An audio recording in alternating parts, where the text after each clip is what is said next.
You're too old to understand finances anymore, Eleanor. Just sign the papers. I stood there, pen trembling in my hand, but what I discovered next made her wish she'd never said those words. I'm so glad you're here with me today. Follow my story until the end and comment what country you're watching from so I can see how far this message has reached.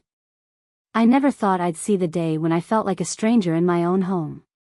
But there I was, at 70 years old, standing in the living room of my house in Brookhaven, the same house where I'd raised my son, buried my husband, and built a life full of memories, watching my daughter-in-law, Vanessa, rearrange my furniture like she was already planning the estate sale. My name is Eleanor Hartfield, and I've lived in Brookhaven, a small town just outside of Portland, for 42 years. My late husband, Richard, and I bought this 3-bedroom colonial back in 1983, when the neighborhood was still being developed and you could see clear through to Mount Hood on a clear day. Richard passed away 8 years ago from a sudden heart attack, leaving me alone in this house with nothing but memories and a very comfortable retirement fund he'd carefully built over our 35 years of marriage. I wasn't some helpless widow, though.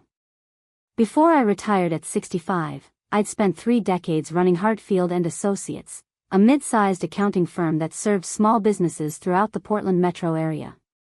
I'd built that company from nothing, working out of our basement initially, surviving the 2008 financial crisis, and eventually selling it for a substantial profit when I decided it was time to step back and enjoy life. I knew money. I understood investments, tax strategies, portfolio management, and financial planning better than most people half my age. Which is why what happened that Tuesday afternoon in March felt like such a profound betrayal. It started innocently enough. My son, Marcus, had called me that morning saying he and Vanessa wanted to stop by for lunch. Just to catch up, Mom, he'd said. We haven't spent quality time together in weeks. That should have been my first red flag. Marcus and Vanessa lived less than 15 minutes away in the newer developments on the east side of Brookhaven, but visits had become increasingly rare over the past year. Usually, I was the one reaching out, suggesting dinners or weekend brunches, only to be met with excuses about work commitments, social obligations, or vague mentions of being overwhelmed. But I was thrilled at the prospect of seeing them. I spent the morning preparing Marcus's favorite meal, my homemade chicken parmesan with the recipe I'd perfected over 40 years, fresh garden salad with herbs from my greenhouse, and tiramisu for dessert. I set the dining room table with my good china, the set Richard and I had received as a wedding gift, and made sure there were fresh flowers from my garden in the center. They arrived at noon sharp. Vanessa stepped out of their brand new Tesla, their third luxury car in 2 years, wearing a cream-colored pantsuit that probably cost more than my monthly grocery budget, her auburn hair pulled back in a severe bun that made her sharp features look even more angular. She was 35, 15 years younger than Marcus, and she'd made it clear from the moment they started dating 5 years ago that she came from a different kind of background than our middle-class family. Marcus followed behind her, carrying a leather briefcase I'd never seen before. My son had always been handsome, he'd inherited his father's strong jawline and warm brown eyes, but lately, he looked tired. There were lines around his eyes that hadn't been there a year ago, and he'd lost weight. The expensive suit he wore hung a bit loose on his frame. Mom. Marcus hugged me at the door, but the embrace was quick, almost perfunctory. Something smells amazing. Chicken parmesan, I said warmly, ushering them inside. Your favorite. Oh, Marcus can't eat that, Vanessa interjected before my son could respond. We're doing a cleanse this month. No dairy, no gluten, no processed sugars. You should have asked before going to all this trouble, Eleanor. The casual dismissal of the hours I'd spent cooking stung, but I forced a smile. I have salad and, we actually already ate, Vanessa continued, walking past me into the living room. We had smoothies before we left. But don't worry, we're not here for lunch anyway. We have something important to discuss. I looked at Marcus, confused and hurt. He wouldn't meet my eyes. Why don't we all sit down, he suggested quietly, gesturing toward the living room. That's when I noticed Vanessa was already rearranging things. She'd moved my reading lamp from its spot next to Richard's old armchair, the forest green recliner that had molded perfectly to his shape over the years, the one I sometimes still sat in when I missed him most, and was examining my bookshelf with the kind of critical eye an appraiser might use. "You've really let this place become cluttered, Eleanor," she said, running her finger along a shelf and examining it for dust. "When was the last time you did a deep clean? Or better yet, when was the last time you decluttered? You have books here from the 1980s. Nobody needs books that old." "Those books have sentimental value," I said, my voice tight. "Richard and I collected many of them together." "Sentiment doesn't equal value," Vanessa replied dismissively. "It just equals clutter. But we can deal with that later. First, we need to talk about your situation." "My situation?" I lowered myself carefully into Richard's chair, feeling the familiar comfort of the worn leather. "What situation would that be?" Vanessa exchanged a meaningful look with Marcus before perching on the edge of my sofa, a custom piece I'd had made 10 years ago, upholstered in a blue fabric that matched the curtains perfectly. She crossed her legs, pulled out her phone, and began swiping through screens with her perfectly manicured nails. Each nail was painted a deep burgundy, and I noticed her wedding ring, a massive diamond that Marcus certainly couldn't have afforded on his middle management salary at the tech company where he worked. "Marcus and I have been discussing this for months," Vanessa began, her tone taking on that particular quality I'd come to recognize, the one she used when she was about to tell someone they were wrong about something. "And we've come to the conclusion that we need to have an honest conversation about your finances and your living situation." My fingers gripped the arms of Richard's chair. "I'm not sure what you mean." "My finances are perfectly fine, and I love living here." "Eleanor, you're 70 years old." Vanessa said it like she was stating that I had a terminal illness. "You're living alone in a house that's far too large for one person. 3 bedrooms, 2 bathrooms, 2,400 square feet, it's excessive. The property taxes alone must be eating into your retirement income. And the maintenance costs for a house this age? The roof, the foundation, the electrical system, the plumbing, these are all ticking time bombs waiting to drain your savings." "The roof was replaced 6 years ago and has a 25-year warranty," I said evenly. "The foundation is solid, we had it inspected when we refinanced in 2005. The electrical was updated in 2010, and I have a service contract with a local plumber who does annual inspections." Vanessa waved her hand dismissively, as if facts were merely inconvenient details. "That's exactly the problem, Eleanor. You're thinking small picture. Warranties, service contracts, inspections, these are all just band-aids on what is fundamentally an inefficient use of capital. This house is an asset, but it's a depreciating asset as long as you're living in it rather than leveraging it." "Leveraging it?" "Selling it," Marcus clarified softly, finally speaking up. He still wasn't looking directly at me. "Mom, Vanessa and I think it might be time to consider downsizing. Moving into something more manageable. Something that doesn't require so much upkeep." My heart began to pound in my chest. This is my home. I'm not interested in moving. "I understand that change can be frightening," Vanessa said in that patronizing tone again. "Especially at your age. Cognitive flexibility decreases as we get older, it's a documented phenomenon. But Marcus and I have done extensive research, and we've found some wonderful senior living communities that would be perfect for you." "Senior living communities?" The words came out sharper than I intended. "You mean retirement homes?" "They're not retirement homes," Vanessa said with exaggerated patience, as if explaining something to a confused child. "They're active adult communities designed for people in your demographic. They have activities, social programs, meal plans, scheduled transportation to shopping and medical appointments. Everything would be taken care of for you. You wouldn't have to worry about cooking, cleaning, home maintenance, paying bills, nothing. You could just relax and enjoy your golden years." "I enjoy my golden years just fine right here, thank you. I like cooking. I like my garden. I like my home." "But do you really enjoy those things, or have they just become habits you're too set in your ways to change?" Vanessa leaned forward, her green eyes sharp and calculating. "Be honest with yourself, Eleanor. When was the last time you actually used that garden? It's March, it's been dormant for months. And cooking? You just spent all morning making food that no one's eating. That's not enjoyment. That's wasted effort. The cruelty of the statement took my breath away. I looked at Marcus, waiting for him to defend me, to tell his wife she was out of line. But he just sat there, examining his hands. There's also the financial aspect to consider, Vanessa continued, warming to her subject now. You're 70 years old. Statistically, you have maybe 15 to 20 years left, if you're lucky. Do you really want to spend those years watching your savings slowly drain away paying for a house you don't need? Or would it be smarter to sell now while the market is strong, invest the proceeds, and set yourself up with a guaranteed income stream that will last the rest of your life? My savings are not draining away, I said firmly. I have a very comfortable retirement fund, a pension from my years running Hartfield and Associates, Social Security, and the proceeds from selling the business. I'm more than financially secure. Are you though? Vanessa's eyebrows arched. When was the last time you actually reviewed your portfolio? Do you even know what your current net worth is? What your asset allocation looks like? Whether you're properly diversified for your age and risk tolerance?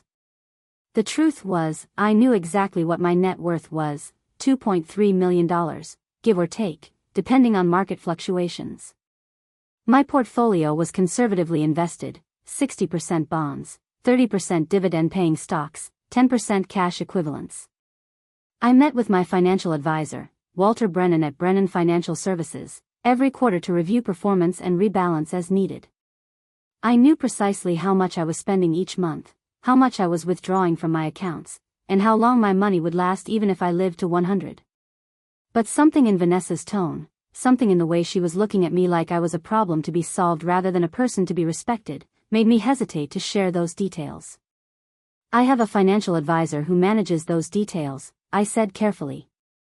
Vanessa actually laughed. It was a sharp, dismissive sound that echoed in my quiet living room. Walter Brennan? Eleanor, the man is 68 years old. When was the last time he updated his certifications? When was the last time he actually understood modern investment strategies? Cryptocurrency, NFTs, aggressive growth funds, international emerging markets. Does he even know what those things are? I don't want cryptocurrency or NFTs, I said flatly. Those are speculative investments inappropriate for someone in my age bracket. I want stable, secure, dividend-generating investments that preserve capital while providing income. Walter understands that. See, that's exactly the problem. Vanessa stood up, pacing my living room with barely contained energy. That kind of outdated, conservative thinking is going to leave you vulnerable. You're not maximizing your returns. You're not taking advantage of opportunities. You're just sitting on a pile of money watching inflation slowly eat away at its value. I'm not sitting on anything. I'm following a prudent investment strategy appropriate for my age and risk tolerance. You're being stubborn, Vanessa shot back. You're letting pride and outdated ideas prevent you from making smart decisions. Marcus has connections with a much more progressive firm, Titanium Investments, one of the top boutique investment groups in Portland. They specialize in aggressive growth strategies that could potentially triple your returns in 5 years. I don't need triple returns in 5 years. I need my money to last another 20 to 30 years with minimal risk. But don't you see? That's exactly why you need help. Vanessa's voice was rising now. You're thinking like it's still 1985. The financial world has changed. If you don't adapt, you're going to get left behind. You're going to wake up one day and realize you've wasted your retirement being too conservative, too scared to take the risks necessary to really secure your future. Vanessa, maybe we should, Marcus started, but his wife cut him off with a sharp gesture. No, Marcus. Your mother needs to hear this. She needs to understand that we're not trying to control her, we're trying to protect her from herself. I felt my face flush with anger, but I kept my voice level. Protect me from myself? What does that even mean? It means, Vanessa said, sitting back down and fixing me with what she probably thought was a compassionate look, that old people, people of advanced age, often lose the ability to make sound financial decisions. It's not your fault. It's just biology. The prefrontal cortex shrinks with age, affecting judgment and impulse control. Studies show that financial decision-making ability peaks in the mid-50s and declines steadily after that. I ran a successful accounting firm until I was 65, I said, my voice shaking slightly. I managed millions of dollars in client assets. I made financial decisions every single day. That was 5 years ago, Eleanor. A lot can change in 5 years. Especially at your age. Vanessa pulled up something on her phone and showed it to me, an article from some medical journal about cognitive decline in elderly adults. Look, it's science. I'm not trying to be mean. I'm trying to help you see reality. The reality is that I'm perfectly capable of managing my own affairs. Are you? Vanessa set her phone down and leaned forward. Because Marcus and I have been monitoring your spending patterns, and frankly, we're very concerned about some of your decisions. My blood went cold. Monitoring my spending? How? Marcus finally spoke up, his voice quiet and apologetic. Mom, remember last year when you had that hip replacement surgery? You asked me to help manage your bills while you were recovering, so we set it up so I had access to one of your checking accounts through online banking. Just in case you needed help paying bills or anything. I did remember. The surgery had been more complicated than expected, and the recovery period longer. I'd been on pain medication and mobility restricted for weeks. Marcus had offered to help, and in my vulnerable state, I'd agreed to give him access to my primary checking account. I'd meant to revoke that access once I recovered, but in the chaos of physical therapy and healing, I'd forgotten. So you've been watching my bank accounts? For an entire year? Not watching, Marcus said quickly. Just checking in occasionally. Making sure everything was okay. Marcus checks in, Vanessa corrected. I analyze. And what I've found is extremely troubling, Eleanor. She pulled out a tablet from her bag and began scrolling through what I realized with growing horror were screenshots of my banking transactions. My private financial information, scrutinized and cataloged by my daughter-in-law. Let's start with the obvious red flags, Vanessa said, her finger jabbing at the screen. Last month, you made a $5,000 donation to the Brookhaven Animal Rescue. $5,000 to a local animal shelter. That's not responsible financial planning, Eleanor. That's emotional spending. I've been donating to that shelter for 15 years, I said, my voice tight. They do important work rescuing abandoned and abused animals. Richard and I started supporting them when we adopted our dog, Bailey. Bailey died 3 years ago, Vanessa said flatly. You're throwing away thousands of dollars out of misplaced sentimentality for a dead dog. That money should be in your retirement account, not funding a charity that probably doesn't even use it efficiently. The casual cruelty of reducing my beloved Bailey, the golden retriever who had been my constant companion for 12 years, who had helped me through the grief of losing Richard, to a dead dog made me feel physically ill. That donation was my choice to make, I said slowly. It's my money. But is it? Vanessa's eyes gleamed with something I was starting to recognize as barely concealed greed.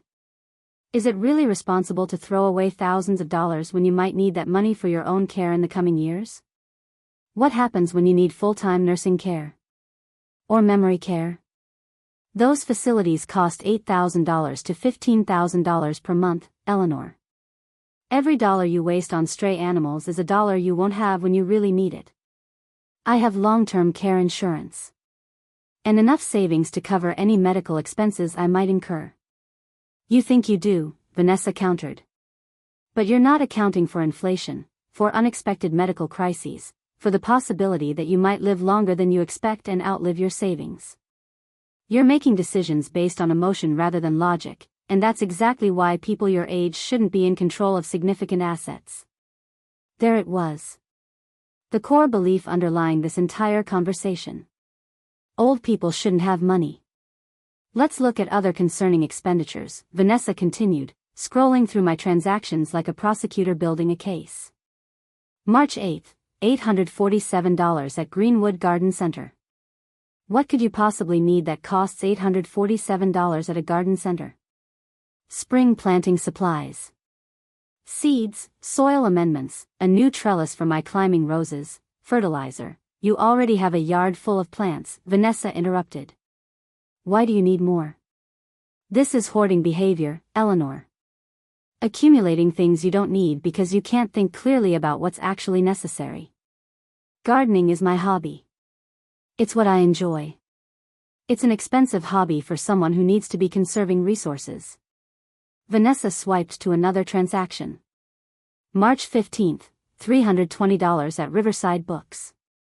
$320 on books? Eleanor, there are libraries. There are free digital resources. There's no reason to spend that kind of money on physical books. I like to own my books. I like to make notes in the margins, to build a personal library. You're 70 years old. How much longer are you realistically going to be reading? And who's going to want all these books when you're gone? Marcus and I certainly don't have space for them. This is just more accumulation of stuff that's going to become a burden for us to deal with eventually.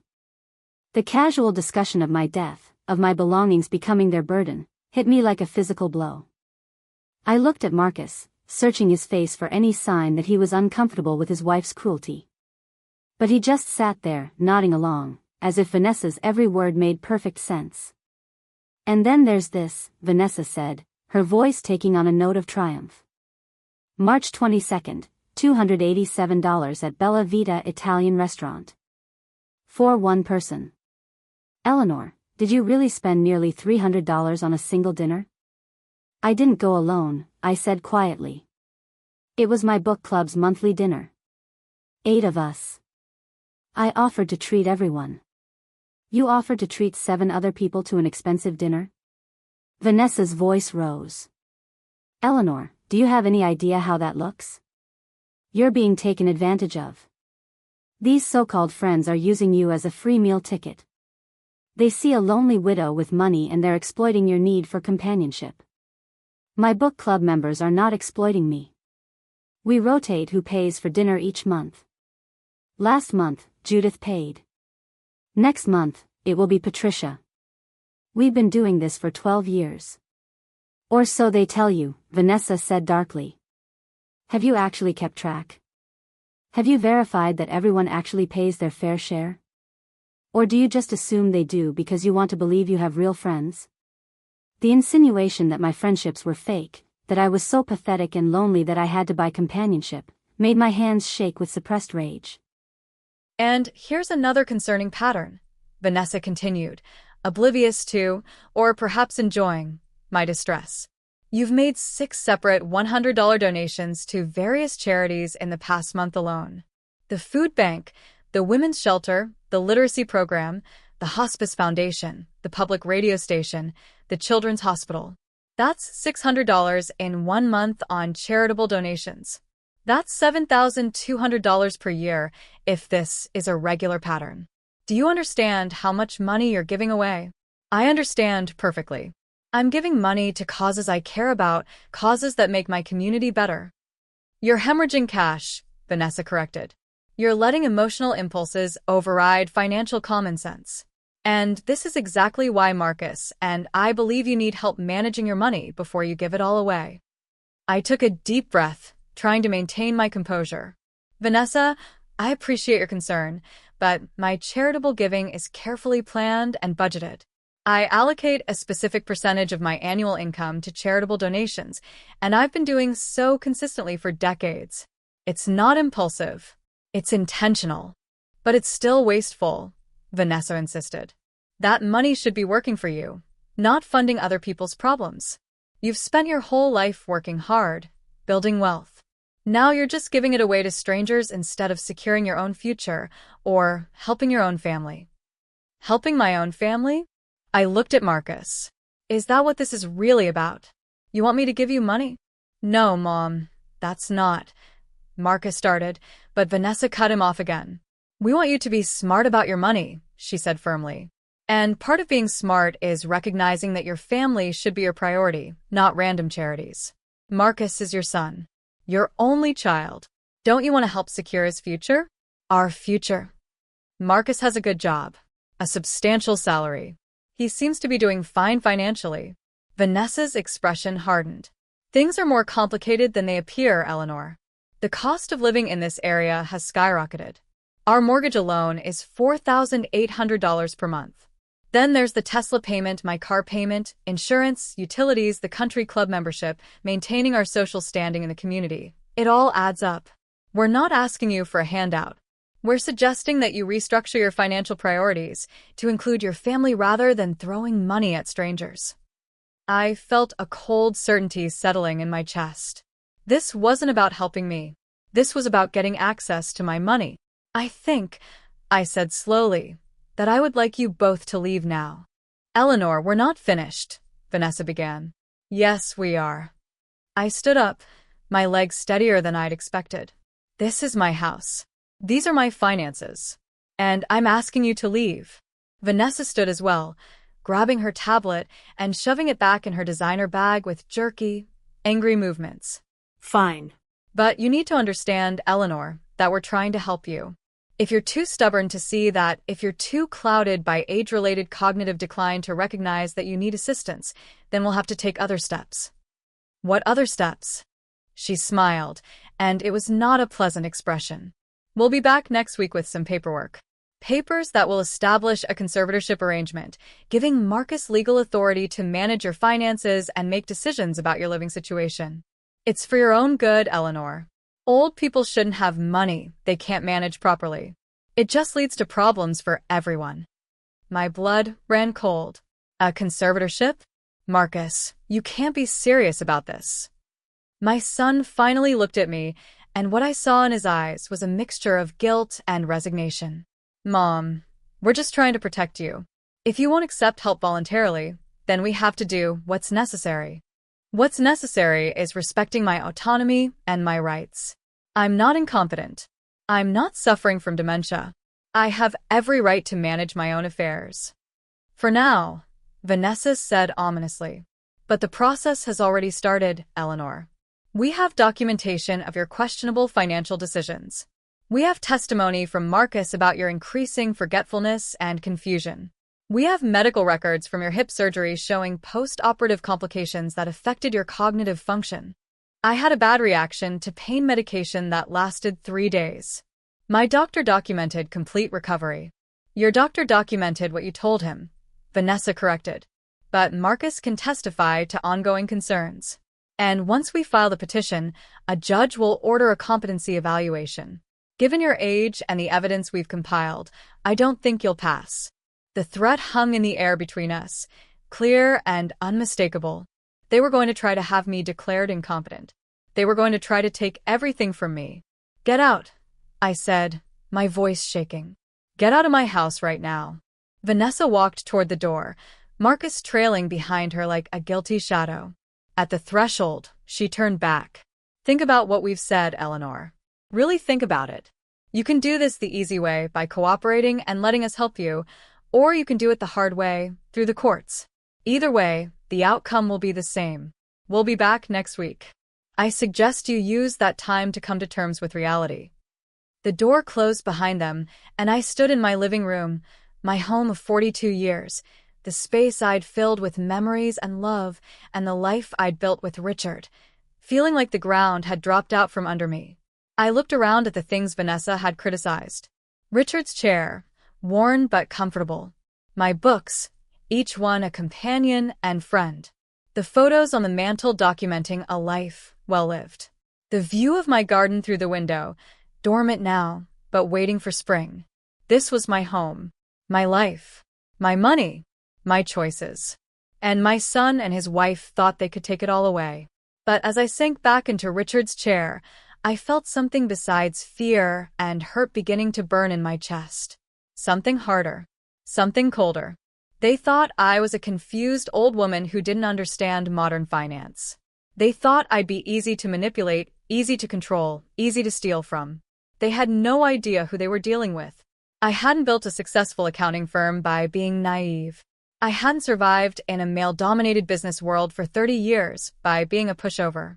I hadn't managed millions of dollars in client assets by being careless or stupid. Vanessa wanted to play games with money. She was about to learn that she'd challenge someone who wrote the rulebook. But first, I needed to understand exactly what I was up against. I needed to know what they were planning, what they'd already done, and how far they were willing to go. I picked up my phone and pulled up my banking app, my hands still trembling slightly, but my mind suddenly sharp and clear. If Marcus had access to my checking account, what else did he have access to? What had they already done while I was trusting and unsuspecting? It was time to find out exactly what my son and daughter-in-law had been up to. And when I discovered the truth, I was going to make sure they regretted ever underestimating me. The game had begun, and Eleanor Hartfield didn't play games she couldn't win. The sleepless nights started that very evening. I sat in my darkened living room long after Vanessa and Marcus left, the untouched chicken parmesan growing cold on the dining table, staring at my phone screen as I scrolled through months of banking transactions with new eyes. What I had dismissed as Marcus checking in occasionally on my accounts now looked like something far more sinister. Every transaction, every purchase, every withdrawal, they'd been watching it all, cataloging it, building a case against me. But as I dug deeper into my financial accounts that night, I began to realize that monitoring wasn't all they'd been doing. The first irregularity I noticed was small, so small I'd initially missed it entirely. A transfer of $200 from my checking account to an external account I didn't recognize, labeled simply as family support transfer. The date was October 15th, right around the time Marcus had taken me to my post-surgery follow-up appointment because I was still having trouble driving. I scrolled back further. September 22nd, another $200 transfer to the same unknown account, labeled Family Emergency Fund. August 30th, $350, same account, same vague label. July 18th, $275. June 9th, $400. My hands began to shake as I pulled up my tablet and started documenting what I was finding. Over the past 11 months, there had been 17 transfers ranging from $200 to $500, all going to this mysterious external account. The total came to $5,840. I opened my laptop and logged into my bank's full website, where I could access more detailed transaction information. It took me 20 minutes of navigation through security protocols. I was old, not incompetent, despite what Vanessa seemed to think, but eventually, I found what I was looking for. The external account belonged to Vanessa Morrison. My daughter-in-law had been siphoning money directly from my checking account for almost a year. But that was just the beginning of what I discovered that night. I made myself a pot of strong coffee around midnight, knowing sleep was impossible now. Then I systematically went through every financial account I had, looking for anything unusual, any transaction I didn't remember authorizing, any pattern that seemed off. My savings account showed 3 large withdrawals over the past year that I definitely hadn't made. $3,000 in March, $4,500 in July, $2,800 in November. Each one was labeled account holder authorized transfer, but I had authorized no such thing.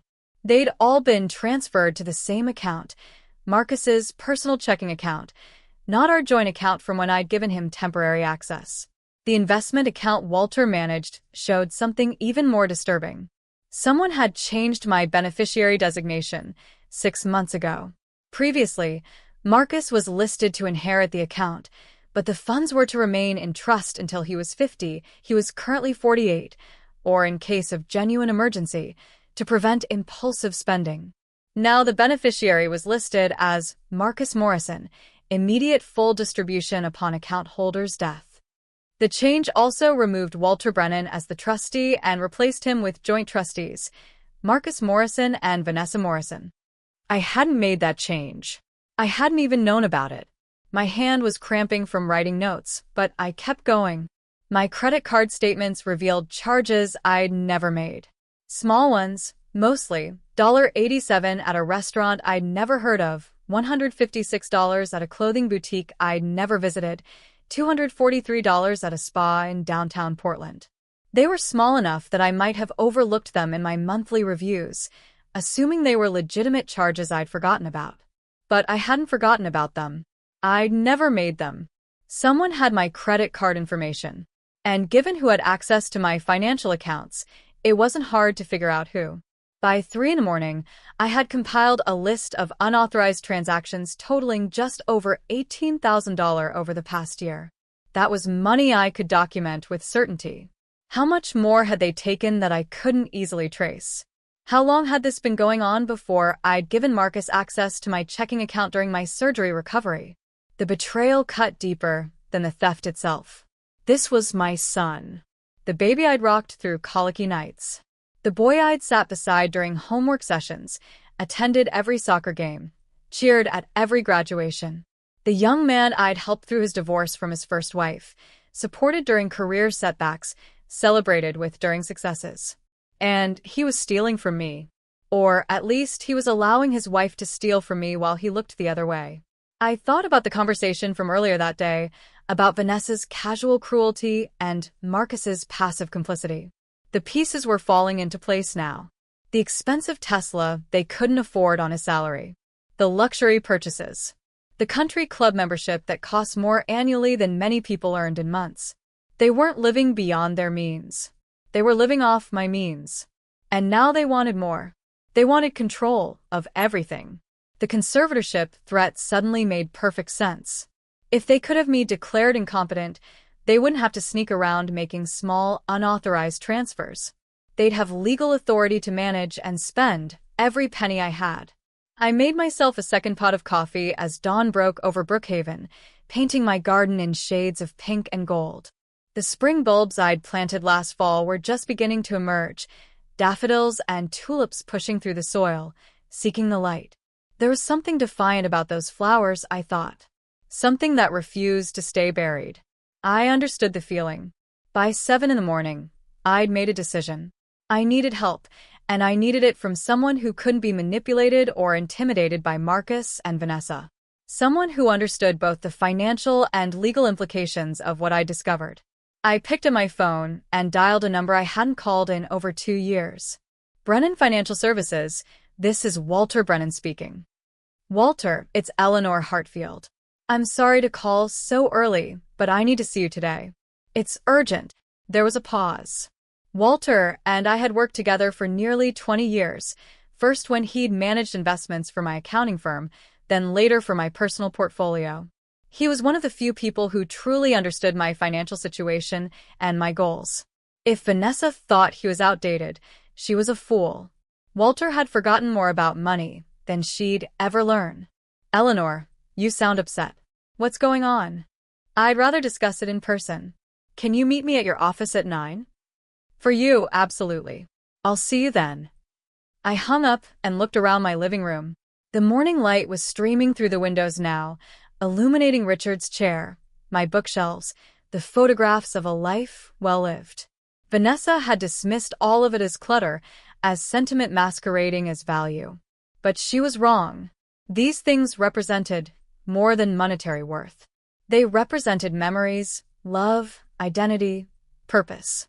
They represented a life I'd built deliberately and carefully. And I would not let it be taken from me by someone who measured everything in terms of financial leverage and aggressive growth strategies. But first, I needed to understand the full scope of what I was dealing with. I spent the next hour preparing for my meeting with Walter. I printed out every suspicious transaction I'd found, organized them chronologically, and created a summary document outlining the pattern of theft. I gathered account statements, beneficiary designations, and every piece of evidence I could find. By the time I was ready to leave, I had a 3-inch thick folder documenting what I discovered. The drive to Walter's office took 20 minutes. Brennan Financial Services operated out of a modest 2-story building in downtown Brookhaven, sandwiched between a bakery and a law office. It wasn't fancy, no marble lobby or impressive art like the downtown Portland firms, but Walter had never been about appearances. He was about results. His receptionist, Carol, greeted me with a warm smile as I entered. She was about my age, a widow herself, and we'd chatted many times over the years during my quarterly reviews. Eleanor, how wonderful to see you. Walter's expecting you. Go right in. Walter stood as I entered his office, coming around his desk to shake my hand. He was 68, as Vanessa had dismissively noted, with silver hair and wire-rimmed glasses that gave him a scholarly appearance.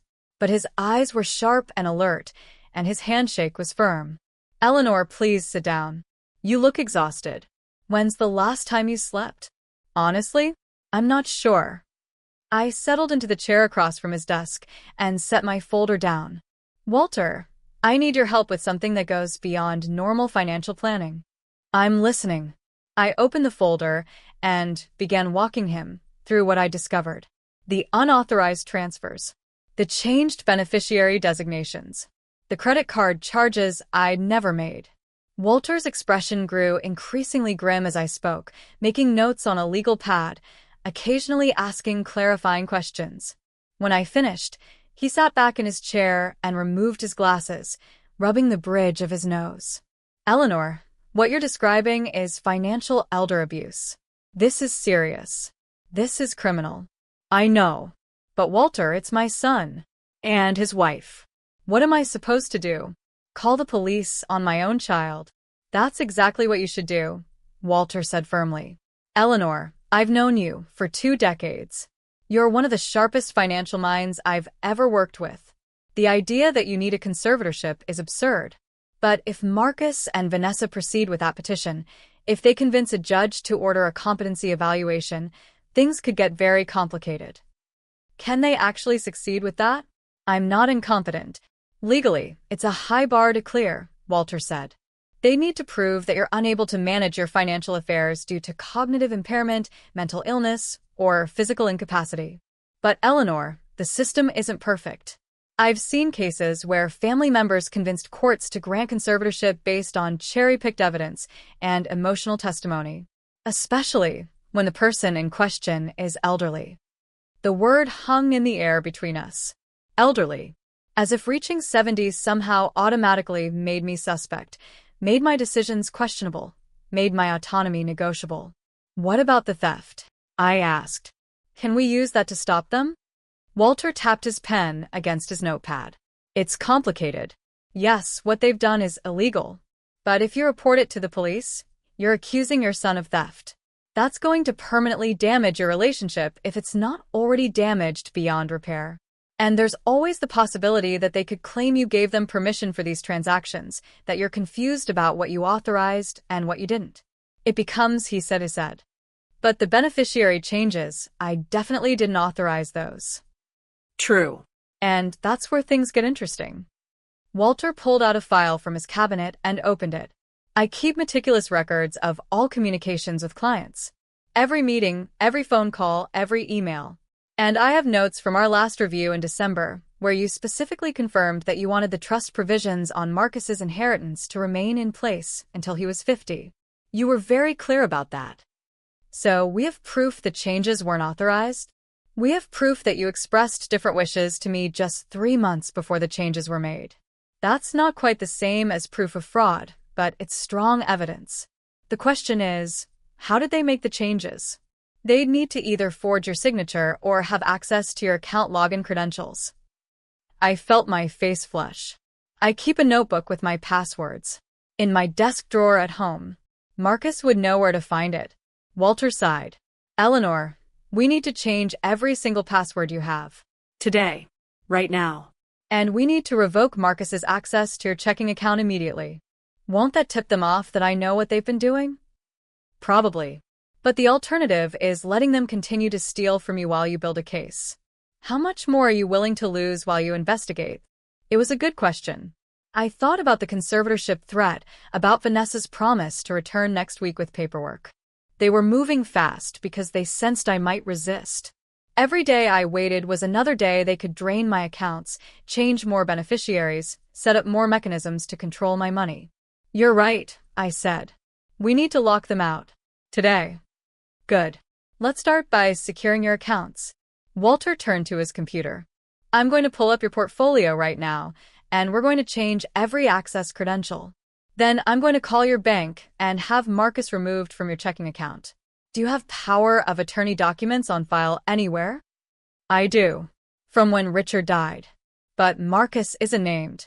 My attorney, Rebecca Chun, is named as my healthcare and financial power of attorney, with instructions to act only if I'm incapacitated. Good. That's going to make their conservatorship attempt much harder. Let's call Rebecca next and give her a heads up about what's happening. She needs to know they might try to challenge the existing POA documents. For the next 3 hours, Walter and I worked systematically through my financial life. We changed passwords on every account. We revoked Marcus's access to my checking account, with Walter carefully documenting the reasons in case we needed them later. We contacted my bank, my credit card companies, and my investment custodian to report the unauthorized transactions and freeze any future changes that weren't made in person with proper identification. We also set up fraud alerts on my credit reports and established new security questions that Marcus and Vanessa couldn't possibly know the answers to. Walter even suggested I get a new phone number, but I resisted that. I wasn't ready to cut off all communication with my son, even if he'd betrayed me. Maybe that made me foolish, but he was still my child. By noon, my financial fortress was secure. Nothing could be transferred, changed, or accessed without my explicit in-person authorization. It felt simultaneously empowering and devastating. Now, Walter said, leaning back in his chair, we need to talk about next steps. You've secured your assets, but that doesn't address the conservatorship threat. For that, you need a lawyer who specializes in elder law. I was hoping Rebecca could help with that. Rebecca's a good general practice attorney, but this situation calls for a specialist. Someone who understands conservatorship proceedings and has experience fighting them. Walter pulled out a business card from his desk drawer. This is Patricia Alvarez. She's one of the best elder law attorneys in the state. I've referred several clients to her over the years, and she's never lost a conservatorship case she's fought. Call her today, Eleanor. Don't wait. I took the card, reading the elegant script. Patricia Alvarez, elder law attorney, protecting your rights, preserving your dignity. There's something else we should discuss, Walter said carefully. And I want you to really think about this before you respond. What is it? What Marcus and Vanessa have done is serious enough to warrant criminal charges. Theft, fraud, identity theft, financial exploitation of an elderly person. These are all felonies in Oregon. If you wanted to press charges, I believe you'd have a strong case. My stomach clenched. You want me to have my son arrested? I want you to understand your options. You don't have to decide right now. But Eleanor, if they're willing to steal from you, to manipulate you, to threaten you with conservatorship, what makes you think they'll stop? What happens when the next emergency arises and they need more money? What happens when they realize you've locked them out and they can't access your accounts anymore? You think they'll escalate? I think desperate people do desperate things. And from what you've told me about their lifestyle and expenses, they're living well beyond their means. If they've been counting on your money to sustain that lifestyle, cutting off their access might push them to do something even more drastic. The thought chilled me. Like what? Like pushing harder for the conservatorship. Like trying to have you committed for a psychiatric evaluation. Like finding other ways to access your assets. Walter paused. Eleanor, I'm not trying to scare you. I'm trying to help you see this situation clearly. Your son and daughter-in-law have demonstrated that they value your money more than your well-being. That's not going to change just because you've changed your passwords. He was right, of course. But the idea of pressing criminal charges against Marcus felt impossible. Despite everything he'd done, despite the betrayal and the theft, he was still my son. I'd changed his diapers, kissed his scraped knees, held him when he cried. How could I send him to prison? I need to think about the criminal charges, I said finally. But I will call Patricia Alvarez today. I need to be prepared for the conservatorship fight. That's a good start. Walter walked me to the door of his office. Eleanor, I want you to know something. Vanessa was wrong about me being outdated and irrelevant. But more importantly, she was wrong about you. You're one of the sharpest, most capable people I know. Don't let anyone make you doubt that. I felt tears prick my eyes. Thank you, Walter. That means more than you know. As I drove home, I felt the weight of the folder on my passenger seat. Evidence of my son's betrayal, documentation of theft, proof that the family I'd built had rotted from within. But I also felt something else. A grim determination. A cold resolve. They thought I was a confused old woman who couldn't manage her own affairs. They thought I'd be easy to manipulate and control. They thought old people shouldn't have money because we were too incompetent to manage it properly. They were about to learn how wrong they were. I pulled into my driveway and sat there for a moment, looking at my house. This was more than just property. This was my home. My sanctuary. The place where I'd built a life with Richard, raised our son, created memories that sustained me through grief and loneliness. And I would not let it be taken from me. Inside, I made myself lunch, the first food I'd eaten since dinner the night before, and then I called Patricia Alvarez's office. Her receptionist was efficient and kind, and when I explained that I needed to consult about preventing a conservatorship, she said Patricia could see me the following morning at 10. One more night to get through. One more night of knowing what my son had done, what he was planning to do. But I'd survived worse. I'd survived losing Richard. I'd survived the challenges of running a business in a male-dominated field. I'd survived the doubts and the setbacks and the moments when giving up seemed easier than pushing forward. I could survive this too. That evening, as I was preparing dinner, my phone rang. Marcus's name appeared on the screen, and for a moment, I considered not answering. But I needed to know what he wanted, what he was thinking. "Hello, Marcus." "Mom." His voice was strained, awkward. "I wanted to call and apologize for how things went yesterday. Vanessa can be a little intense sometimes. She doesn't always express things in the best way." A little intense. That was how he was characterizing his wife's cruelty, her threats, her systematic campaign to steal from me and take control of my life. "I see," I said carefully. "Look, I know she came on strong about the house and your finances. But Mom, she's not wrong about everything. You're getting older, and it's natural to need help with certain things. There's no shame in that. I don't need help, Marcus. I'm perfectly capable of managing my own affairs." "Are you?" His voice took on an edge. "Because, Mom, when I was helping you during your recovery, I saw some things that concerned me. Bills that weren't paid on time. Confusion about account balances. That's why I've been keeping an eye on things." "Keeping an eye on things? Is that what you call making unauthorized transfers from my accounts?" Silence. Long and heavy. "What are you talking about?" Marcus's voice had changed, become guarded. "I'm talking about the $5,840 that's been transferred to Vanessa's account over the past year. I'm talking about the $10,300 that's been transferred to your personal account. I'm talking about the credit card charges I never made and the beneficiary changes I never authorized." More silence. Then, "Mom, I think you're confused. Any transfers that were made were for legitimate reasons. Family support emergency funds." "What emergency, Marcus? What family support? Why wasn't I told about these emergencies that required taking money from my accounts without my knowledge?"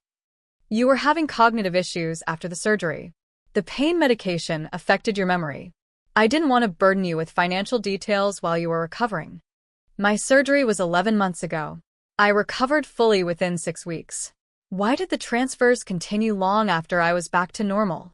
"Mom, you're not back to normal. That's what we've been trying to tell you. You think you're fine, but you're showing clear signs of cognitive decline. The confusion about finances, the memory issues, the inability to recognize that you need help, these are all symptoms." I felt a chill run down my spine. He was building his case. Every word was calculated to establish the narrative he'd need for the conservatorship petition. Eleanor is confused. Eleanor has memory issues. Eleanor doesn't recognize her own limitations. "I had Walter Brennan remove your access to my checking account today," I said calmly. "I also changed all my passwords and contacted my bank about the unauthorized transactions. If you or Vanessa make any further attempts to access my accounts, I'll be contacting the police." Another long silence. When Marcus spoke again, his voice was hard. "Mom, that was a mistake. We're trying to help you, and you're making this difficult. If you're not going to cooperate voluntarily, then we'll have to proceed with legal action." "You mean the conservatorship?" "I mean protecting you from yourself. You're not thinking clearly. You're being paranoid and defensive. These are classic signs of dementia, Mom. We have documentation. We have witnesses. We have medical records. A judge is going to see that you need protection, whether you want to admit it or not. Then I guess we'll see what a judge says. Don't do this, Mom. Don't make us fight you. Just sign the papers when we bring them. Make this easy on everyone. You mean make it easy for you to steal everything I have? We're not stealing anything. Marcus's voice rose. God, why can't you see that we're trying to help? You raised me to be responsible, to look after family. That's all I'm doing. If you can't appreciate that, if you're so far gone that you think your own son is your enemy, then maybe you really do need someone else making decisions for you. The cruelty of it, the manipulation, the gaslighting, the twisting of every concern into evidence of my supposed incompetence, took my breath away. I have nothing more to say to you, Marcus. Then you leave us no choice. We'll file the conservatorship petition by the end of the week. And Mom, you should know that Vanessa has already contacted several of your friends and neighbors, asking them about your behavior. Whether they've noticed any confusion, forgetfulness, unusual decisions. Several of them have expressed concerns. It's all going to be part of the petition. My blood ran cold. They'd been building their case for months, talking to my friends, my neighbors, planting seeds of doubt about my competence. Every conversation, every interaction, had been weaponized against me. Goodbye, Marcus. I hung up before he could say anything else, and sat there in my kitchen, my hands shaking. They weren't just trying to take my money.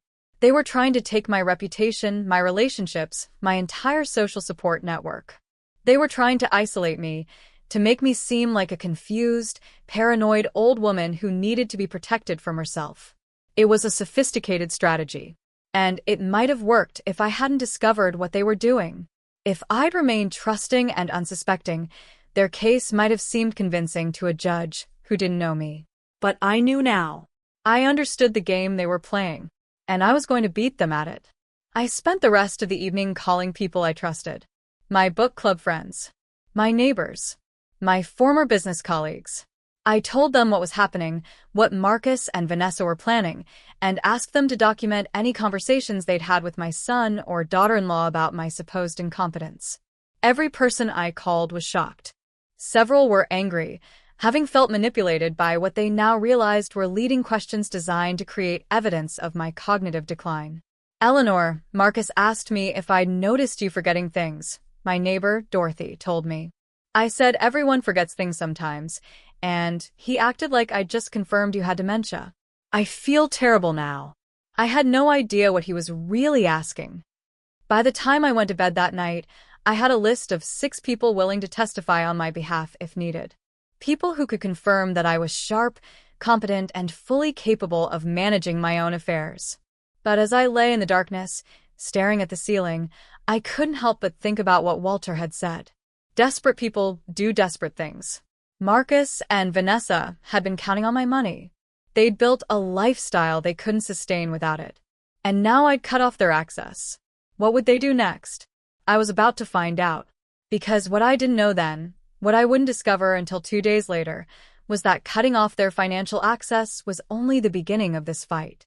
And Vanessa was far more ruthless than I'd ever imagined. The meeting with Patricia Alvarez changed everything. Her office was located in a sleek high-rise in downtown Portland, with floor-to-ceiling windows overlooking the Willamette River. Patricia herself was a striking woman in her mid-50s, with sharp eyes and an air of competence that immediately put me at ease. She reminded me of myself 30 years ago, focused, direct, and utterly unafraid. "Mrs. Hartfield," she said, shaking my hand firmly as I entered her office. "Walter gave me a brief overview of your situation, but I'd like to hear the details directly from you." I spent the next hour walking her through everything. The initial confrontation with Marcus and Vanessa. The discovery of the unauthorized transactions. The conservatorship threat. The phone call with Marcus where he'd tried to gaslight me about my supposed cognitive decline. The revelation that they'd been talking to my neighbors and friends, building a case against me. Patricia took meticulous notes, occasionally asking clarifying questions. When I finished, she set down her pen and leaned back in her chair. Mrs. Hartfield, may I call you Eleanor? Please do. Eleanor, what your son and daughter-in-law are attempting is textbook financial elder abuse combined with a fraudulent conservatorship petition. The good news is that you discovered it early and you've already taken strong protective steps. The bad news is that people who do this kind of thing rarely give up easily. Marcus said they were filing the petition by the end of this week. Then we need to move quickly. First, I'm going to file a protective order on your behalf, documenting the theft and requesting that the court deny any conservatorship petition as fraudulent. Second, I'm going to recommend that you undergo an independent cognitive assessment from a geriatric psychiatrist I work with, Dr. Sarah Chin. She's excellent, completely objective, and her evaluations carry significant weight in court. You want me to prove I'm competent? I want you to have ironclad documentation that you're competent, so when they bring their petition, it gets thrown out immediately. Conservatorship are serious matters. Once granted, they're very difficult to reverse. The best strategy is to prevent one from ever being established. What about the theft? Should I press criminal charges? Patricia's expression became thoughtful. That's a more complicated question. Legally, yes, you absolutely have grounds for criminal charges. Identity theft, fraud, financial exploitation of a vulnerable adult. These are all serious crimes. But prosecuting your own son will have personal consequences that go beyond the legal realm. You need to decide what outcome you want here. I want them to stop. I want my money back. And I want them to understand that they can't manipulate and control me. Then let me propose an alternative strategy, Patricia said, leaning forward. We use the threat of criminal prosecution as leverage. We confront them with the evidence, make it clear that they will go to prison if they don't comply with our demands, and we force them to sign agreements returning the money and dropping any conservatorship plans. And if they refuse, then we follow through with criminal charges. But Eleanor, I've done this many times. When family members realize that their victim isn't helpless, that there will be real consequences, they usually back down, especially when they understand that continuing their actions means prison time. Something about the plan appealed to me. It wasn't about revenge, it was about justice.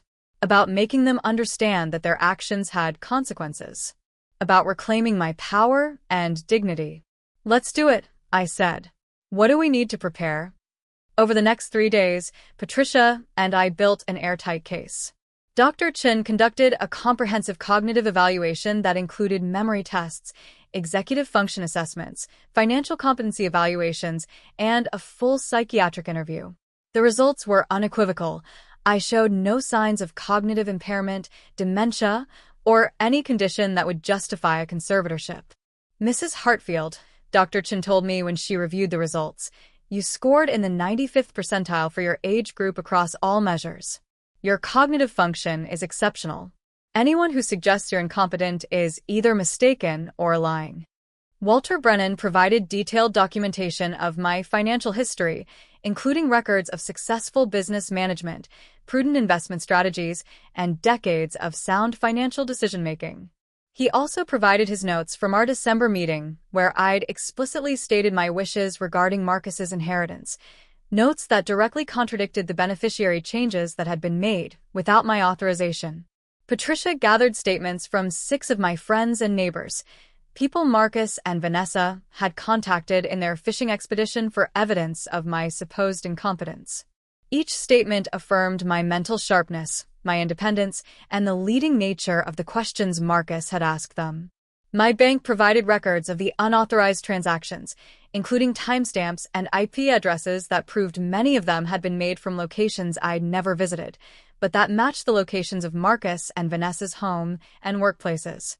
By Friday afternoon, we had a folder 3 inches thick with evidence of their fraud and my competence.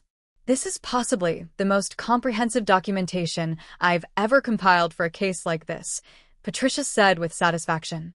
There's no way any judge would grant them conservatorship with this evidence. But more importantly, this is enough to guarantee criminal convictions if they force us to go that route. So, what happens now? Now we set up a meeting. We invite them here, to my office, with their attorney if they have one. We present the evidence. We make them an offer.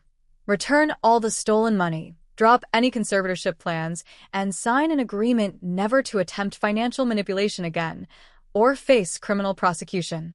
Do you think they'll come? Oh, they'll come. I'll tell them it's about resolving the family financial concerns and finding a mutually agreeable solution. They think they hold all the cards. They're about to learn otherwise. Patricia made the call while I sat in her office, my heart pounding. I could hear Marcus's voice through the speaker, wary but interested. Mr. Morrison, this is Patricia Alvarez. I'm an attorney representing your mother, Eleanor Hartfield. She's asked me to facilitate a family meeting to discuss the financial concerns you've raised and explore solutions that work for everyone involved. My mother hired a lawyer? Marcus sounded stunned. She did. And given the seriousness of the situation, I think it would be beneficial for all parties to sit down together and see if we can resolve this matter without involving the courts. Would you and your wife be available Monday afternoon at 2? There was a pause, then muffled conversation in the background. Finally, yes. We'll be there. Should we bring our own attorney? That's entirely up to you. This is intended as a mediation session, but you're certainly entitled to legal representation if you wish. After Patricia hung up, she looked at me with a slight smile. He's nervous. That's good. People make mistakes when they're nervous. The weekend passed with agonizing slowness. I tried to keep busy, working in my garden, reading, cooking, but my mind kept circling back to the upcoming confrontation. I rehearsed what I wanted to say, how I wanted to handle myself. I was angry, yes. Hurt, absolutely. But I also needed to be strategic, controlled. Emotional outbursts would only play into their narrative about my supposed instability. Saturday evening, my phone rang. It was Vanessa. Eleanor, I heard you hired some lawyer to interfere with our family matters. That was a very foolish decision. I kept my voice calm. I hired an attorney to protect my interests. That seems quite prudent, actually. Protect your interests from what? From your own son, who's trying to help you? This just proves what we've been saying. You're paranoid, you're not thinking clearly, and you need someone to manage your affairs before you do something really damaging. I'll see you Monday afternoon, Vanessa. This isn't going to go the way you think, Eleanor. We have evidence. We have witnesses. We have medical records. You're just making this harder on yourself. Monday at 2. Don't be late. I hung up before she could respond, my hands shaking slightly. But beneath the anxiety, I felt something else. A cold, hard certainty. They were so confident in their manipulation, so sure they'd successfully painted me as an incompetent old woman. They had no idea what was waiting for them. Monday morning, I dressed carefully. A navy suit I'd worn for important business meetings back in my working days. Pearl earrings Richard had given me for our 20th anniversary. Low heels that were professional but comfortable. I looked at myself in the mirror and saw not a confused elderly woman, but a successful business owner, a competent financial manager, a formidable opponent. This was who I really was. And it was time Marcus and Vanessa met her. Patricia's conference room was impressive, a long mahogany table, leather chairs, and walls lined with legal texts. She'd arranged the seating strategically. Patricia and I on one side of the table, with Walter Brennan beside us as our financial expert. 3 empty chairs across from us, waiting for Marcus, Vanessa, and whatever attorney they might bring. At exactly 2 o'clock, they arrived. Marcus looked uncomfortable in a suit that seemed too tight around his shoulders. Vanessa was dressed in an expensive designer outfit, her makeup perfect, her hair styled precisely. And beside them was a man in his early 40s carrying a briefcase, their attorney, presumably. "Thank you all for coming," Patricia said smoothly, gesturing to the empty chairs. "Please have a seat. I'm Patricia Alvarez, and this is Walter Brennan, Mrs. Hartfield's financial advisor. And you are?" "James Fletcher," the attorney said, shaking Patricia's hand. "I'm representing Mr. and Mrs. Morrison in this matter." Once everyone was seated, the atmosphere in the room became thick with tension. Marcus wouldn't meet my eyes. Vanessa sat with her arms crossed, her expression defiant. James Fletcher looked between us with professional interest, likely trying to assess what kind of situation he'd walked into. "Let's begin," Patricia said, opening the folder in front of her. "We're here today because Mr. and Mrs. Morrison have expressed concerns about Eleanor Hartfield's ability to manage her financial affairs and have threatened to file for conservatorship. Mrs. Hartfield has asked me to address these concerns and present certain information that I believe will be relevant to everyone's decision-making going forward." "With all due respect, Ms. Alvarez," James Fletcher interjected, "my clients have documented evidence of Mrs. Hartfield's cognitive decline and financial mismanagement. We're prepared to file a conservatorship petition if necessary to protect her interests." "I see. And what evidence would that be?" Fletcher pulled out his own folder. "Medical records from Mrs. Hartfield's hip surgery showing complications and adverse reactions to pain medication that affected her cognitive function. Testimony from family members regarding memory lapses, confusion about finances, and poor decision-making. Statements from neighbors and acquaintances expressing concern about her well-being. Financial records showing questionable spending patterns and charitable donations that suggest impaired judgment." "Interesting," Patricia said mildly. "Before we address those claims, I'd like to present some information that might be relevant to this discussion." She slid a document across the table. It was Dr. Chen's Cognitive Evaluation Report. "This is a comprehensive geriatric psychiatric evaluation conducted by Dr. Sarah Chen just last week. As you'll see, Mrs. Hartfield scored in the 95th percentile for her age group across all cognitive measures. Memory, executive function, financial competency, all exceptional. Dr. Chen's professional opinion is that Mrs. Hartfield shows absolutely no signs of dementia, cognitive impairment, or any condition that would justify a conservatorship." Fletcher picked up the report and began reading, his expression becoming less confident with each page. Marcus and Vanessa leaned over to read it as well, and I watched the color drain from Vanessa's face. "Furthermore," Patricia continued, "Mr. Brennan here has provided documentation of Mrs. Hartfield's financial acumen spanning 30 years. She built and successfully managed an accounting firm. She's made prudent investment decisions that have grown her retirement assets substantially, and she's maintained meticulous financial records throughout. There is no evidence of financial mismanagement." She slid another document across the table. "Walter's detailed financial analysis. As for the questionable spending patterns you mentioned," Patricia said, her voice taking on an edge, "I'd be interested to know which expenditures you find questionable.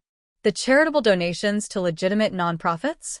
The book club dinners that rotate among members? The garden supplies for a hobby she's maintained for decades? Which of these suggests impaired judgment?" "The donations are excessive," Vanessa said, speaking up for the first time. $5,000 to an animal shelter is not appropriate for someone on a fixed income." "Mrs. Hartfield is not on a fixed income," Walter interjected quietly. "She has assets of approximately $2.3 million, generating annual income of roughly $85,000 from dividends and interest, in addition to her pension and Social Security. A $5,000 charitable donation represents less than 6% of her annual income, well within normal parameters for someone of her means." Vanessa's mouth opened, then closed. She clearly hadn't realized how much money I actually had. "But that's not really what this meeting is about, is it?" Patricia said, her voice becoming harder. "This isn't about protecting Eleanor from her own supposed incompetence. This is about gaining control of her assets for your own benefit." "That's a serious accusation," Fletcher said stiffly. "Then let's discuss the evidence, shall we?" Patricia pulled out another set of documents. "Over the past 11 months, there have been unauthorized transfers from Mrs. Hartfield's checking account to an account belonging to Vanessa Morrison, totaling $5,840. Additional unauthorized transfers to Marcus Morrison's personal account totaling $10,300. Credit card charges that Mrs. Hartfield never made, totaling another $2,150. Beneficiary designation changes on investment accounts that Mrs. Hartfield never authorized, removing trust protections and naming Marcus and Vanessa as joint trustees." She spread the evidence across the table: bank statements, transaction records, timestamps, IP addresses. "These unauthorized transactions constitute theft, fraud, identity theft, and financial exploitation of a vulnerable adult. All felonies under Oregon law. The silence in the room was deafening. Marcus had gone pale. Vanessa was staring at the documents like they were a snake about to strike. Fletcher was reading through them rapidly, his expression growing more disturbed by the second. "Mr. Fletcher," Patricia continued, "I don't know what your clients told you when they hired you, but I think it's important you understand the full picture. This isn't a concerned son trying to protect his aging mother. This is a systematic scheme to steal from an elderly woman and gain legal control of her assets through fraudulent means." "Marcus," Fletcher said quietly, not looking at Patricia, "is this true? Did you make these transfers without your mother's authorization?" My son was silent for a long moment. Then, quietly, "I had access to her accounts.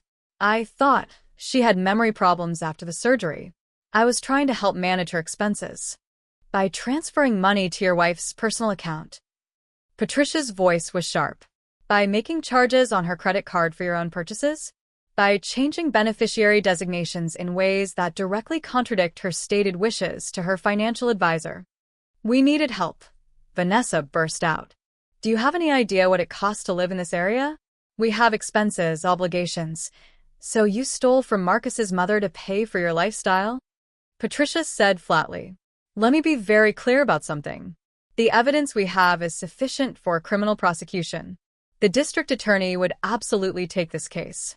You would both be convicted, and you would both go to prison." "You can't prove we didn't have permission," Vanessa said desperately. "Eleanor probably just doesn't remember authorizing the transfers. That's what we've been saying. She has memory problems. Except that Mrs. Hartfield has meticulous financial records and calendar entries documenting her activities, including notes about every legitimate transaction she authorized," Walter said. "These transfers aren't in her records because she never authorized them. Furthermore, many of them occurred at times when Mrs. Hartfield can prove she was elsewhere, at medical appointments, at social events, at locations with dozens of witnesses."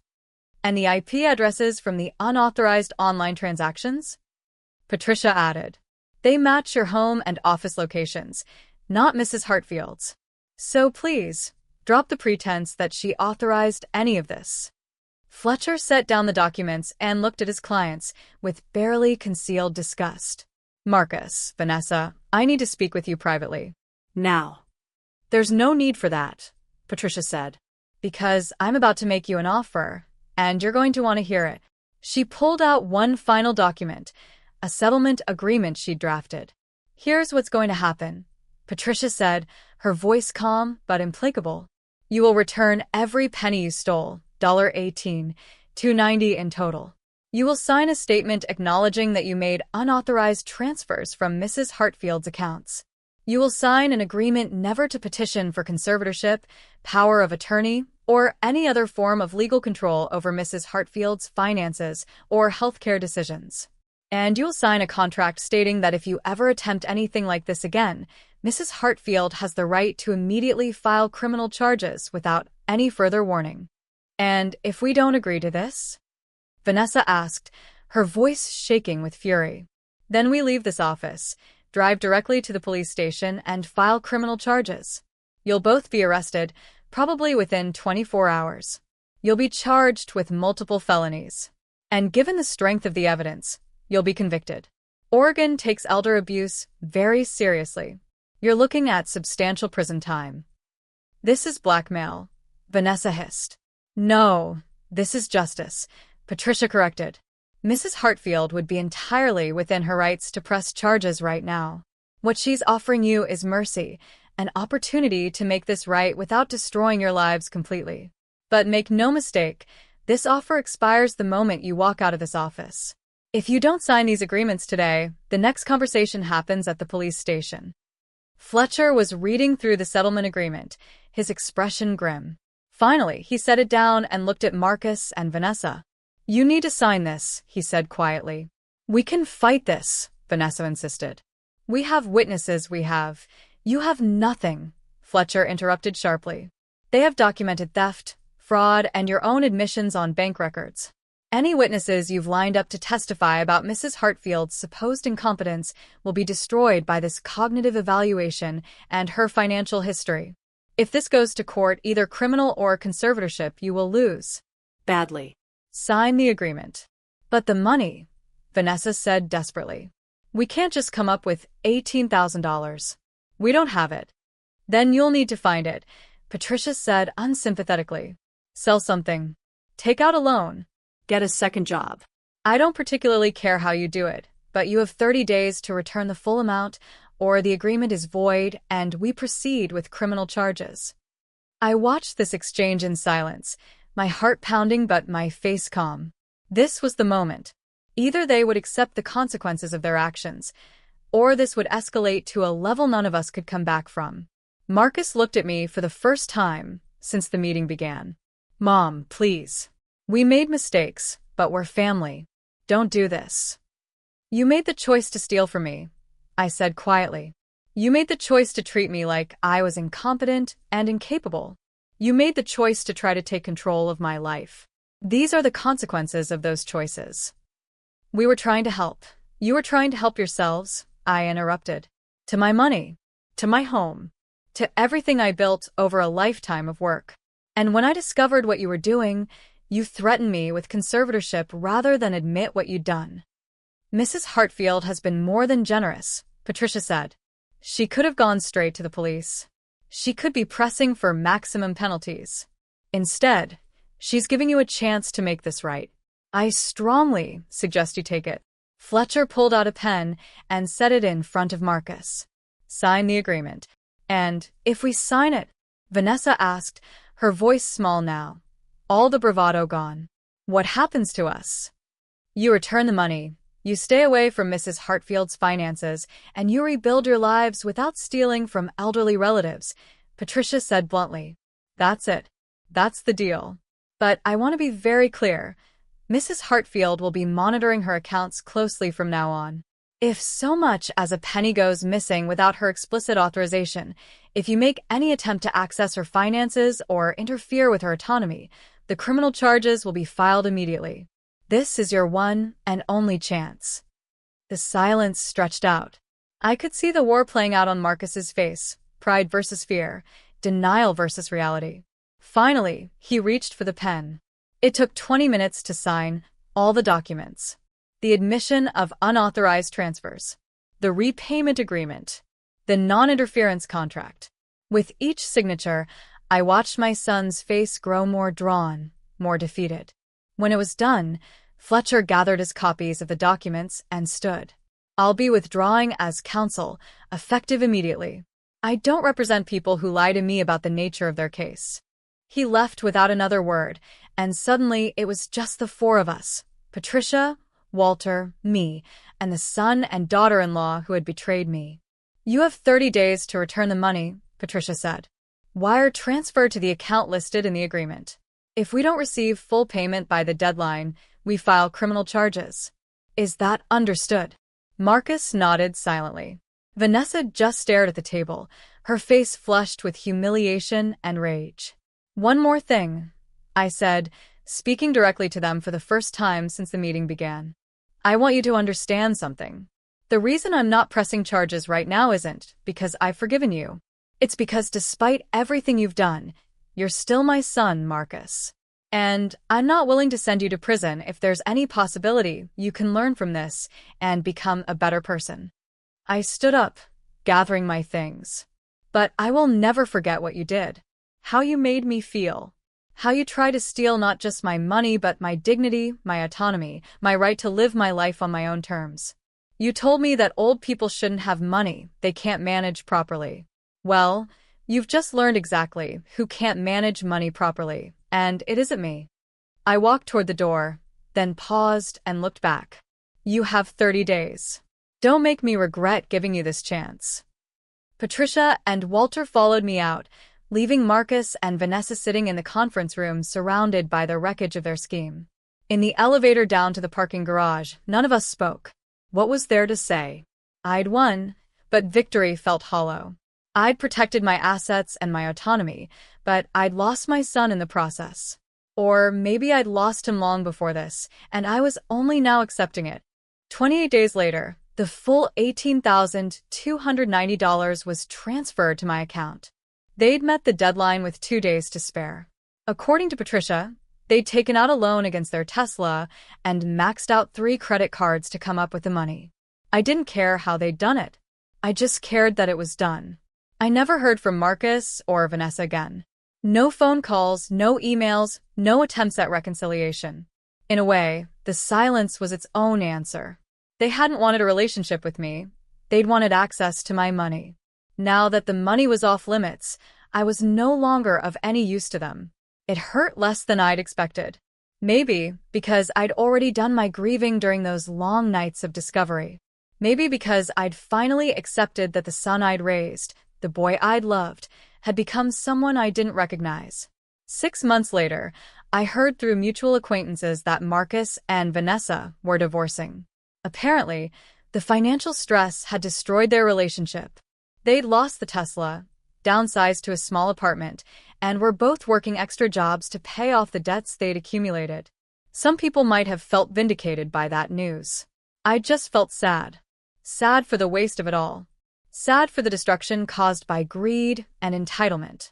But I also felt something else. Freedom. I spent that summer transforming my garden, adding new flower beds, and a small greenhouse. I took a watercolor painting class and discovered I had some talent for it. I traveled to Seattle to visit an old college friend and spent a week exploring the city. I hosted my book club at my house and made that chicken parmesan again, this time for people who actually appreciated it. I donated another $5,000 to the Brookhaven Animal Rescue and attended their annual fundraiser, where I met a retired veterinarian named Thomas who made me laugh and asked if I'd like to have coffee sometime. I said yes.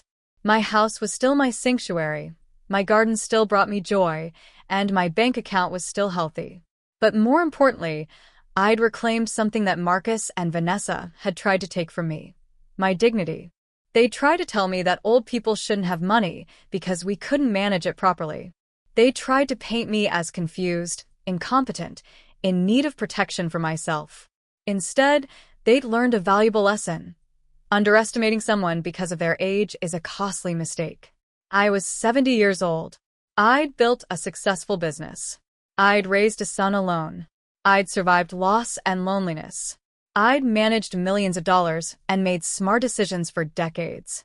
And when someone tried to take advantage of me, I'd fought back and won. That's what being old really meant. Not decline, not incompetence, not helplessness. Experience. Wisdom. Strength forged through a lifetime of challenges overcome. 1 year after that confrontation in Patricia's office, I was sitting in my garden on a warm September afternoon when my phone rang. Unknown number. I almost didn't answer, but something made me pick up. Mrs. Hartfield? This is James Fletcher. I was the attorney who represented your son briefly. I hope you don't mind me calling. Mr. Fletcher, what can I do for you? I wanted to apologize, he said, for my role in what happened. I should have done more due diligence before taking their case. I should have recognized the signs of financial abuse. I've thought about that meeting many times over the past year, and I wanted you to know that it changed how I practice law. How so? I'm more careful now about conservatorship cases. More skeptical when adult children come to me with concerns about elderly parents. Because of what happened with you, I've caught 2 other cases where the real issue was family members trying to gain control of assets. I've been able to stop them before they got as far as your son and daughter-in-law did. I felt tears prick my eyes.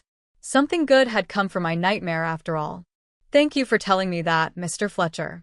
It means more than you know. After we hung up, I sat in my garden watching the late afternoon sun paint golden light across my roses.